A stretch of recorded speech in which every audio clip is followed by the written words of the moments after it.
nuko muri iyi minsi avayo ajya ku musozi gusenga, akesha ijoro asenga Imana. Amen. Mwembi nange mu gihe cyo gusenga amasengesho yacu agera kure cyane kandi ngo atambuka nk'inyenyeri. Haleluya. Tugiye kuvugana ku ijambo ryo gusenga. Amen. Abakunda gusenga Yesu tumuhe icyubahiro. Haleluya. Haleluya. Haleluya. Haleluya. Gusa uko gusenga ngiye kuvuga tugendane, ushobora gusanga atari ko wowe uri kuvuga. Amen. Ngiye kuvuga gusenga gutandukanye no guterana. Amen. Amen. Ngiye kuvuga gusenga kuko Yesu yirirwaga mu biterane akirirwa gukora imirimo n'ibitangaza, ariko ngo bwakwira akazamuka akajya ku musozi akajya kugira ate kandi yiriwe. Ngiye kuvuga ku gusenga gutandukanye no guterana. Imana ishimwe. Iri jambo twigeze no kurihabwaho mu cyumba cyo hejuru mu mwanya washize. Ndavuga ngo iri jambo rifite imbaraga. Imana iri kurituzanira, hari icyo ishaka kutwigisha. Haleluya. Dufite ukuntu tujya tumenyera gusenga, nkumva kwa mbere nasenze, ejo kwa kabiri ufite ahantu bazaterana, ahantu hari icyumba runaka, naho tinzajyayo, ubwo ngo nasenze. Ariko gusenga gutandukanye no guterana ngiye kuvuga uyu mugoroba.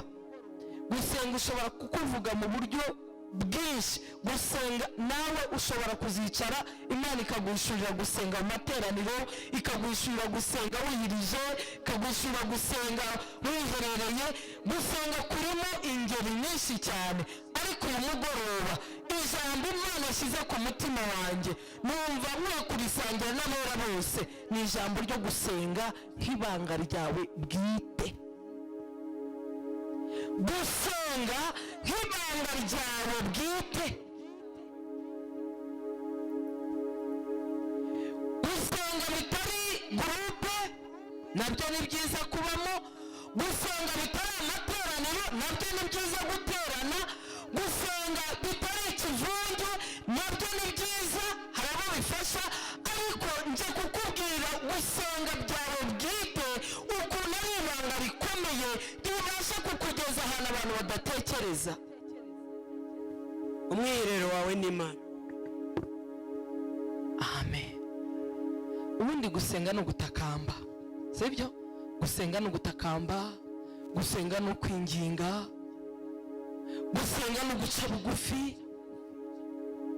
Haleluya.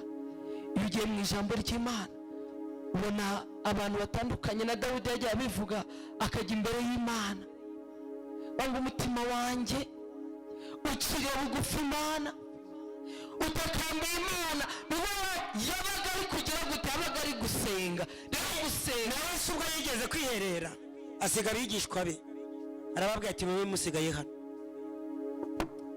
Nukuri gusenga ni ibanga. Ibyo utabwira abantu bisaba kugira ngo wihererane n'umubyeyi wawe umwenyine muri babiri. Yesu arababwira ati mwe musigaye aho. Haleluya. Gusenga no gutakamba, no kwinginga, no guca bugufi. Bivuze ngo Nyagasani Imana ni uburyo bwo guca bugufi. Haleluya. Ugiye no mu bantu hano mu isi, uretse kwenda iki gihe bitagikorwa, ariko igihe ubona amateka, ubonaga abantu barageraga imbere y'umwe bavuga ngo Nyagasani Mwami, nawe akamera nk'umusenze, mbega agiye kumutakambira. Niyo mpamvu dukwiye gusenga tukamenya iyo dusenga iyo ariyo. Nyagasani Imana ungirire neza, kandi ari kubwira umwami nyir'igihugu, ariko akagenda aciye bugufi, akagenda amutakambira, kandi koko umwami akamwumvira kuko gusenga. Ariko nje kuvuga gusenga kwawe nk'ibanga ryawe, ariko dusenga Imana yo mu ijuru. Haleluya. haleluya, haleluya. Abarokore haleluya cyane, kuko abarokore twese turi abanyamasengesho. Nta murokore utari umunyamasengesho, ntawe.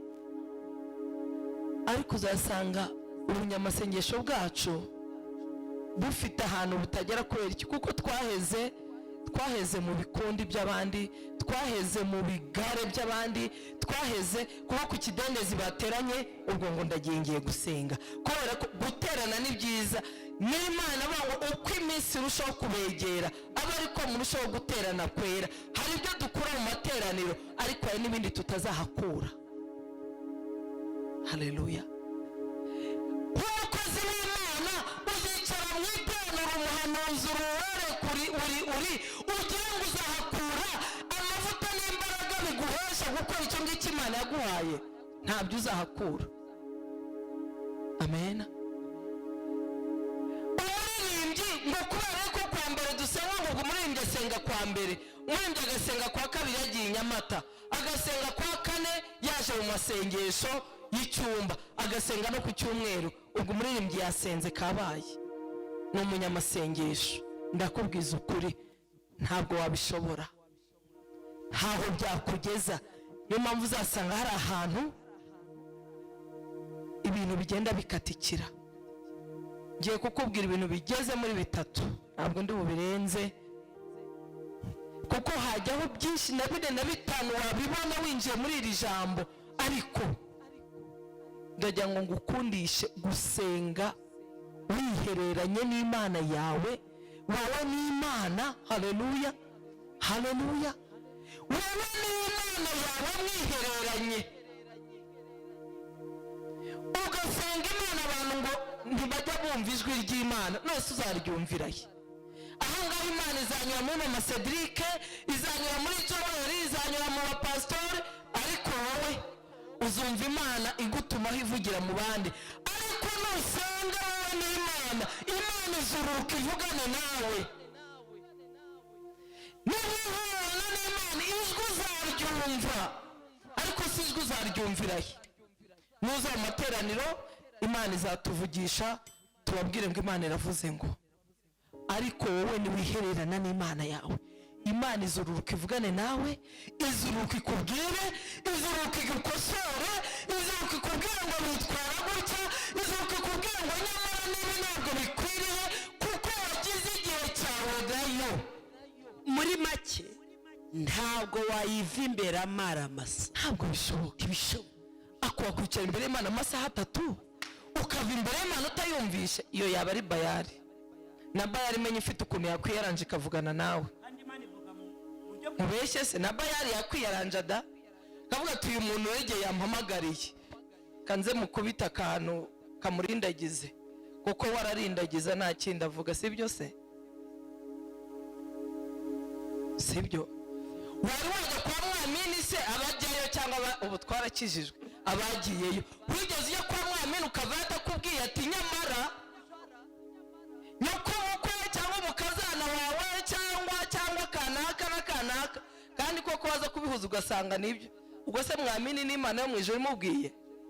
Bya bigirwamana bigomba kwiyaranja, bikagira akantu bigutera, bikagusigira n'akandi kakurindagiza.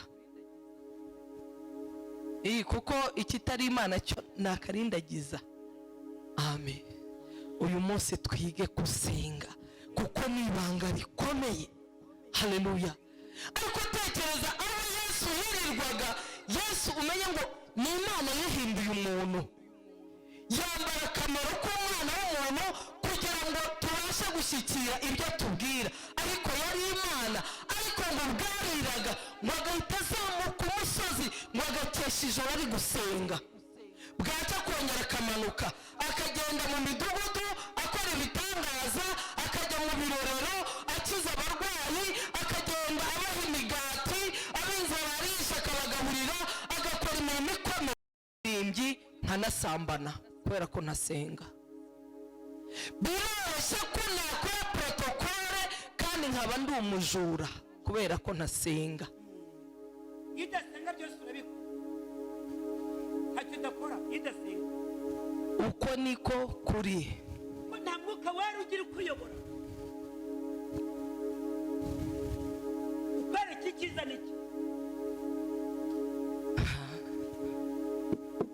abaririmbyi biroroshye ko duhagarara hano tugafata mikoro tukaririmba tugasimbuka tukajya mu kirere neza neza neza neza, uturebye akaba ati bari mu ijoro rya gatatu rimwe Pawulo yavuze mu kanya, ariko saa mbiri mu kanya dusohotse saa tatu.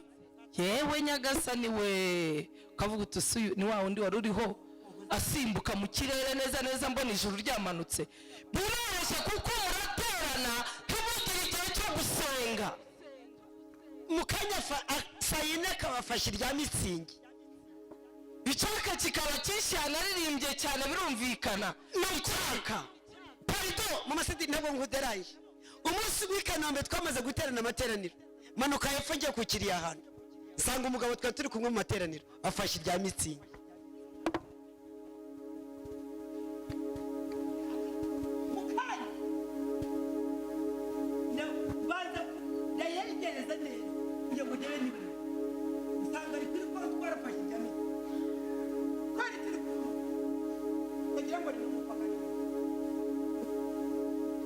ibyo ni ibintu byoroshye uko turi kwivuga, ni ukuri, si igitangaza, ntabwo ari igitangaza. udafite igicaniro cy'amasengesho muri wowe ntabwo ari igitangaza. ikintu cyose wagikora, ariko ufite igicaniro muri wowe atari icyo ku kidendezi, usanga umuriro watse nawe ukinjiramo ariko wasohoka ugahita uzima. amen. sinongera kubareba, kandebe hirya, sinongera kubareba, utaza gukora ibanga bagenzi banjye rwose udaseruye ku karere.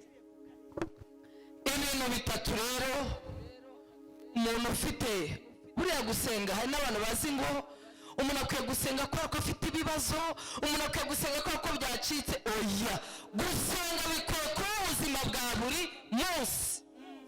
uko uzi kubyuka ugakenera petit déjeuner, ukaza gukenera ibya saa sita na nijoro, menya ko n'ubugingo bukeneye gusenga amanywa nijoro. ubugingo bukeneye ikintu cyo kubukomeza. niyo mpamvu rero iyo twabwirengagije nibwo bujya burwara, yewe hari n'igihe bugera bugapfa neza neza neza. umuntu agatangira agasamba, nyamara tukaba tubona umuntu ari gusamba. uyu muntu arazira iki? mubyumve mu buryo bw'umwuka, uyu muntu habaye iki? umuntu igicaniro cy'amasengesho cyarazimye, nubwo ari guhanyanyaza akavuga ubutumwa hano imbere mundeba, ariko arimo arasamba. ejo byarangiza bati mama Cedric Sefini yaraguye, burya abapfuye, ariko burya aba yarasambye kera. ntuzagira ngo aguye icyo gitondo cyangwa iryo joro, ahubwo aba yarapfuye kera, kuko igicaniro muri we cyarabuze. kandi nicyo kimuhesha kubaho, nicyo kimuhesha kunesha. reka mbabwire, nta kintu muri iyi si twabasha gutambukanamo. titire ufite mu buryo bw'imyizerere ntabwo yaguhesha kunesha. titire mfite ntabwo yamesha kunesha. niyo mpamvu ntukambwire cyangwa ngo ubihwihise ngo pasiteri kanaka. pasiteri ni nkawe, ntabwo iyo titire imuhesha kunesha. haleluya. kuko nibura igicaniro azajya batagomba kujya, azakora ibyo adagomba gukora, kuko ubu bugingo bufite ikibutunga. kandi uko gusenga kurareba titire ihambaye cyane. niba Yesu yarasengaga ari umwana w'Imana, ari Imana yihinduye umuntu, nta titire yavuga ngo ngengezaho nta bintu byo gusenga ngewe ngomba guhagarara hano ibintu bikamanuka ngomba kwicara. oya, igicaniro cy'amasengesho ntabwo umuntu asenga kuko yugarijwe n'ibibazo, ahubwo gusenga kuko ari byo bikwiriye. amen. kuki uri gusenga cyane muri iyi minsi? ukubonye akagira ngo byakomeye, ahubwo ukeneye gusenga kugira ngo igicaniro cyo kuzima umuriro ukomeze waka muri wowe, ubashe gutambuka muri iyi si kubyiyobagiza. Iyi si ntabwo wayitambukamo udafite igicaniro. Hanze hari abagore isi yamaze kuryohera no kuzura ku buryo mama Cedric ntakwirata ngo ndi iki ngiki, ntabwo nakwirata ngo ndi pastor. Abo bagore nicaranye nabo gatatu, ve nayimanura neza, amata y'ababyeyi nkajya nyanywa neza, kare kose ubundi amarura kare kose n'indi isa n'umweru, niyo mata y'ababyeyi nyine isa n'umweru hano. Ayo niyo mata y'ababyeyi bita n'amarura nyine. Barambwira ngo nabo bayinywa. Barambwira tereka inywere. None se ujya unafite igicaniro sinanywa, nanywa da nkagaregaga kandi udafite igicaniro nta kintu utakora, nta kintu utakora. Rero ikintu gishobora kugufasha nta kindi uretse kugira igicaniro muri wowe cy'amasengesho.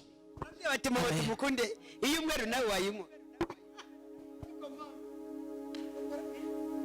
Dukwiye kugira igicaniro cy'amasengesho muri twebwe, muri twe, apana icya pasiteri. Icya pasiteri kizagufasha nuko uzaza ugasanga hano umuriro w'Imana urahari, akabanga abarwayi barakiza bagakira, akabanga impumyi zirahumuka zigahumuka, akabanga imirimo iratanzwa imirimo igatangwa, ariko ntabwo uzahakura kunesha icyaha. Amen. Ntabwo uzahakura kunesha icyaha muri wowe udacanye umuriro w'Imana ngo uguhoremo, uguhe kuzinukwa bimwe, uguhe kumva ukunze ibindi. Amen. Haleluya. Dufite ikibazo muri rusange, ntabwo mvuze aho duhagaze hano muri Roboti, ndavuga abantu bakijijwe dufite ikibazo, ariko muri rusange iyo by'ikibazo dufite ni ukudasenga. Nta n'ikindi, ni ukudasenga. Ugira ngo nuko tutumvisha ijambo se? Ugira ngo nuko tutakiriye agakiza? Twumvisha ijambo riradutsinda, turatura, turabatizwa, turya no mu nshingano, tujya ku igaburo ryera, dutanga amaturo, ibintu byose turabikora, ariko twananiwe kwera imbuto, twananiwe kuba umucyo uvira amahanga. Nta kindi kibazo gihari, nuko tudafite igicaniro cy'amasengesho. Rero hari ibintu nafashemo ibintu bitatu, kuko byari kuba byinshi. Reka nkubwire na izo ndavuga ngo keretse ari seminari nateguye nabwo, kandi nkajya nuka saa 11 nkabivuga, abaririmbyi bakaba baretse nkageza nka saa 1, ariko ntabwo ibyo ari byo by'ingenzi. Ijambo rimwe ku munyabwenge rijya rimugirira umumaro. Amen. Kimwe rero mu bintu uku gusenga kwawe bwite, umwihariko wawe wowe n'Imana yawe, ikintu cya mbere nabonye bidufashamo, bijya bitubashisha guca mu bihe, uko ni ugusenga ndi kuvuga kwawe bwite n'Imana yawe, kunyura mu bihe. Noneho ibyo bihe ndaje mbiguhemo ibihe by'uburyo bubiri. Ibyo nabwiye ngo abantu benshi bazi ko umuntu asenga ari ibigeragezo, ari intambara, ari hururu byayoberanye, ari uburwayi, ibintu byakomeye. Ariko reka nkubwire, nje kukubwira ukuntu kugusenga kwagufasha guca mu bintu bibiri. Salomo akimara kwima ingoma, yari umwami wa Isirayeli, yima ingoma, ariko Salomo ngo yitegereze, areba ubwoko bwa Isirayeli ukuntu bungana, kandi Salomo yimye ari mutoya, yimye akiri mutoya pe, ariko ngo yitegereze. Ariko ijambo ry'Imana ryambwiye ngo Salomo akivuka ngo Imana yaramukunze. Imana iramukunda gusa, irangije umusumbisha bene se bose. Niyimye ingoma hari bene se bakuru bahari, ariko Imana itegeka ko ari uzasimbura se. None Salomo akima ingoma, ikintu cya mbere yakoze, ntabwo yaserebye ngo akore celebration atumize abantu b'ibihugu byose bituranye ngo baze, ahubwo Salomo ngo yarazamutse ajya aho bita Gibeyoni. Haleluya. Ngo kuko ari we akanunga gasumbye ubwiza utundi kari kari. Salomo ntabwo yavuye muri pare avuga ngo ndagiye muri pare, hari ibyiza, ariko avuga ngo ngiye hehe. Aragenda wenyine, nta bagaragu bamuherekeje. umwami wa Isirayeli ngo ageze ku gasozi arasenga, bigaragara ko yanarayeyo, arasenga urugero ryarasinzira, kuko Imana imugenderera ngo yari asinziriye, imugenderera mu nzozi. Bivuga ngo Salomo yahakesheje nawe ijoro. Haleluya. Salomo ugira ngo aragiye gusenga Imana ngo imuhe imbaraga se, imuhe kuzagitsira. Oya, Salomo yagiye gusenga kuko yarabonye ibihagezemo bikeneye kubanza gusenga. Abona ingoma Imana imuhaye adasenze atazabishobora. Haleluya. Imana ni gutera iteka, promosiyo zigatangwa, ugacuruza ukunguka pe, ibihugu ukabizenguruka urangura ibintu by'amoko yose. Reka nkubwire, uzabanza usenga Imana, uzasenga Imana kugira ngo ibyo bintu Imana ikoze ubashe kubigenderamo, ubashe kubibamo, ubashe kubyubahiramo Imana no kubaha abantu b'Imana. Ni ibintu bibiri. Ubashe kubaha Imana ariko nubahe n'abantu b'Imana. Nta bantu Imana yateye iteka se mwaricaranaga hano cyangwa n'ahandi, ariko undi munsi mwahura akazamura n'ibirahure bya filime kugira ngo ukagira ngo nta naho mwigeze mumenyanira? Ntabo muzi? Akubonye kugira ngo utanamureba, agahita azamura ati simfite umwanya wo kuvugana n'abantu bameze gutya. Simubazi se? Barahari, ni realite, barahari. Nta bantu Imana yateye iteka pe iby'ubu buzima ikabahira bigaragarira amaso y'abantu. Mwajya muhura ukabona amaboko n'amaguru, ibintu byose n'imvugo, kwande harya,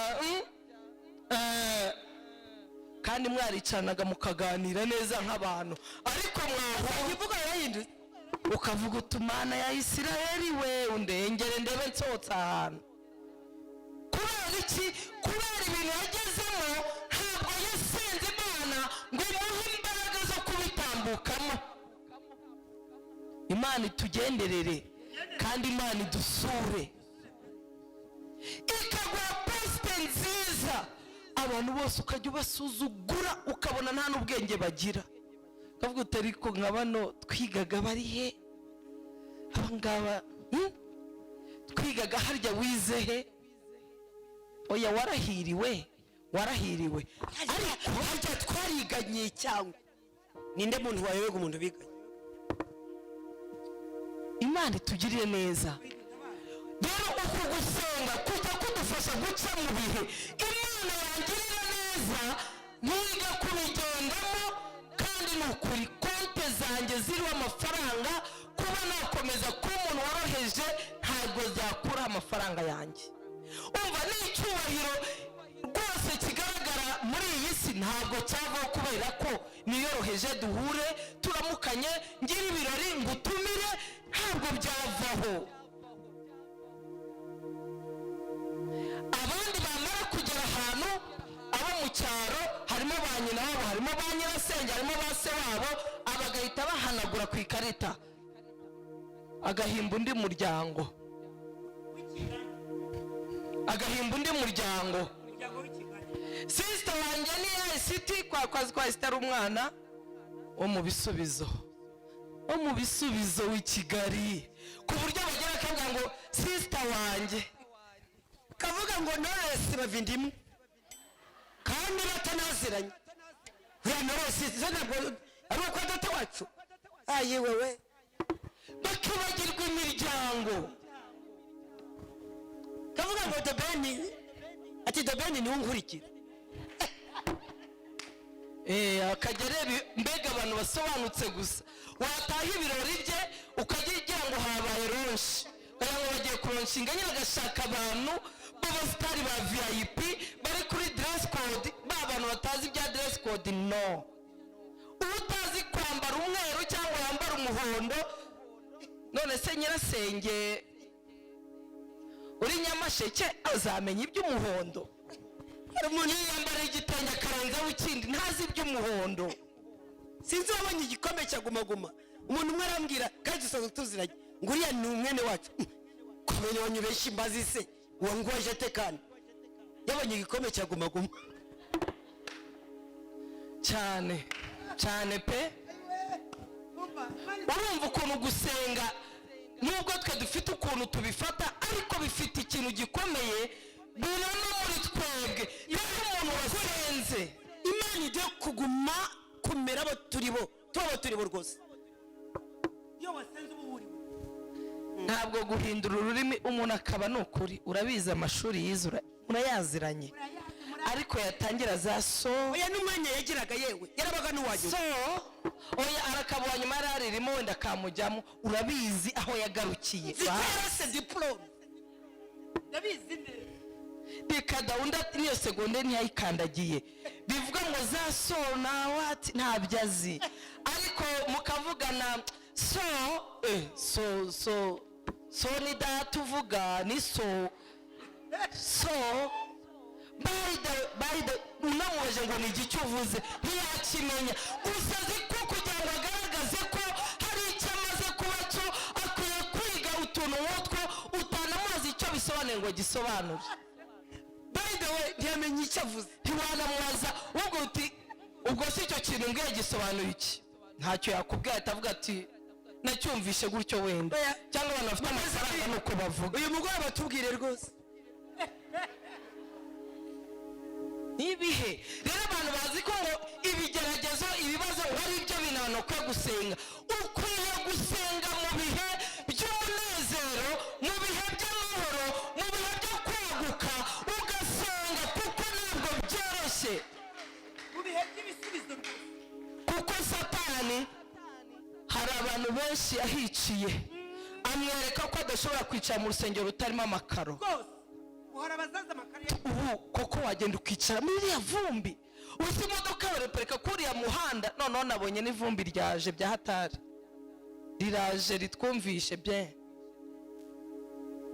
kuko uri umuntu wo kujya kwicara hariya hantu wowe kubera iki kubera habaye iki imodoka yawe nuyiparika akavumbi nikajya kwa kwimana nakugire neza ufite n'ahantu ikinamba cyiza bagukorera imodoka ikayagirana Imana nakugire neza ariko ngo no ikindi ahantu maze kugera abantu bari hera nta muntu twajya twicarana nta muntu twakwicarana nge se kareba korari akareba agahindukira akazenguruka atubuse uretse kanaka ukora muri minisiteri runaka nawe kandi mbona ari umukozi uri cipu ari hasi muri minisiteri akaba Oliva ukora muri minisiteri akareba ati abantu batatu bonyine urabona turiya tuntu turi yabareba ati kandi nabo batatu baboneka ryase ngo ko ari nabo twahuza ibitekerezo abandi bose yabareba ati nabo kwambara ingutiya gusa bakirwa basimbuka hariya ntabwo turi ku rugero rimwe. ukwiye gusenga Imana ikaguha umwifato mu bihe by'icyubahiro kugira ngo ugume n'umwifato w'abana b'Imana. haleluya. nabo kwambara ingutiya gusa ugasanga abantu bose umuntu yabaciye amazi pe. ibyo bintu nta kindi kibitera ni umuntu udafite igicaniro cy'amasengesho kuko umuntu ufite igicaniro cy'amasengesho azirikana ko nawe hari aho Imana yamuvanye kandi akamenya ko n'undi nawe iyamukoreye ibyo n'undi izabimukorera ryari ejo. haleluya. nta muntu ukwiye kwishima hejuru y'umunyamasengesho kuko umunyamasengesho amateka ye ahinduka nta forumire ibayeho. guhunga wabyuka ugasanga joweli yujuje etaje igeretse gatatu atari uko kuko afite Imana kandi Imana ni byose kuri twebwe. amen. rero dukwiye gusenga kugira ngo Imana iduhe umwifato. ikindi no mu bihe by'amakuba nabyo ukwiriye gusenga none se ugira ngo Yesu Getsemani iyo atazamuka nawe ntibyari byamukomereye, kandi ari umwana w'Imana, kandi azi misiyo yamumanuye. Ubwo aho ngaho twaharenze, dutuze twagiye noneho ahandi turi bwumve bigiyemo neza. Yesu ngo arangije, ubwo yabonaga urupfu imbere ye, abona umusaraba agiye kujya, abona inkoni, yabonye ibintu byose bigiye kumubaho, Yesu ngo biramurenga, ngo arazamuka ajya i Getsemani, ngo asengana umubabaro. Haleluya! Agira ate? Asengana umubabaro, avuga ngo Data, niba bishoboka iki gikombe cyandenga. Ariko yibuka yuko kugira ngo amanuke mu isi, inama yateranye habuze gucungura umuntu, ngo hakabura n'umumarayika bareba icyo gitabo, bati oya, iki ntabwo twakibumbura. Undi nawe yarebaga buriya akabatera, kare iki ngiki shwi, nzajyana ubutumwa, Mana we nunuma nzagenda. Ariko iki ngiki, kuko kiriya gitabo ngo cyari gifatanishije ibimenyetso, yari imibabaro ikomeye, umuntu wagombaga kukibumbura yagombaga gucamo. Yesu ngo abyitegereje aravuga ngo ndagiye. Rero Getsemani amaze kuvuga ngo Mana, yibuka yuko yemeye agahaguruka, azanywe no kugira ngo aducungure, kandi kugira ngo acungure umwana w'umuntu byanze bikunze, inkoni nari gukubitwa ku bw'ubujura bwanjye, Yesu yagombaga kuzikubitwa. Inkoni nari gukubitwa kubera ubujura n'ubusambanyi n'inzangano n'ubwicanyi, Yesu yagombaga kuzikubitwa, kuko ijambo ratubwira ngo niba wabaye igitambo kizima kera kandi gishimwa ku Mana, rero icyo gitambo cyagombaga kubaho. Yesu ubwo yarageze i Getsemani, hari ubwo Imana yakivanyeho, abavuga ngo umuntu asenga ko yagize ibibazo ngo biveho. Ntabwo dusenga ngo ibibazo biveho, dusenga kugira ngo tubashe kubicamo. Haleluya! Rero barakora bazi ko ngo nsenge 40 irangira itansubije. Imana yakwambitse imbaraga zo kubinyuramo, iguha imbaraga zo kubyambukamo, kandi kugira ngo urugamba ruzarangira, ariko rukwiye kurangira nshimwa n'Imana. Haleluya! Bw'ibyo rero ikintu kimwe gusenga bidufasha, bitubasha guca mu bibe muri ibyo bihe byo kuzamurwa no kugirirwa neza n'Imana, bibe muri ibyo bihe by'urungabangabo n'imibabaro n'agahinda, byose tubibashishwa kubinyuramo no gusenga. Haleluya! Icya kabiri, izi sandwa bashyira bavuga butumwa ziba zirasama amatara nubwo umuntu ajya zireba saa moya zose. Icya kabiri ntabwo ngitindaho, gusenga biduha kugumana ibyiringiro. Amen. Biduha kugumana ibyiringiro, bango iyavuganye nanjye. Haleluya! Iyavuganye nanjye niyo kwizerwa, no kubikora izagira ite, naho byatinda nzi ko yavuze ariyo kwiringirwa, izabisohoza. Ibyo byiringiro kugira ngo ahandi wabikura. Niyo mpamvu bene data barokore, bana b'Imana, nitudasenga ntabwo tuzinjira mu masezerano. Biroroshye kunanirwa, biroroshye gucika intege, biroroshye kuvuga ngo ririya torero ndisenzemo imyaka 3. Ugira ngo igituma abantu bazenguruka amadini ni iki? Abo ati kwa Mana warakoze, numvisha Imana ikora ibitangaza, akayikubita. Ukwezi kwa mbere, ukwa kabiri abashima bahagarara, ukwa gatatu, ukwa kane, ukwa gatanu, tariko ibi ni ibiki? Ko bambwiye ko ahantu haba Imana, iyi Mana ko itansubiza. Urumva ibyiringiro? 9 umwaka warangira ati yewe wajya muri Women, naho nabonye ibitangaza bihakorekera, akagerayo agasenga biterana kabibamo amaye nkawe, akabura ntibiciyemo. Ati yewe kanjye kwa Kabanda, uzahora mu kuzenguruka kubera yuko wananiwe gusenga ngo Imana iguhe ibyiringiro, ubasha gushikama uvuga ngo ndategereje. Haleluya! Buriya mudamu ari ibyo ngo ndacyategereje, iyo ndimba igaragaza ibyiringiro bikomeye yari afite. Abangabo twasenganye bose barasubijwe, ngo naho njyewe amavi yarakobotse yabaye nka twa tuvi tw'ihene. Kandi abo twasenganye bose bagize gute? Barasubijwe, abagiye mu mirimo, ababonye za viza, abakize uburwayi, ariko ubwanjye buracyari bwa bundi. Ariko aravuga ngo ndacyategereje. Haleluya.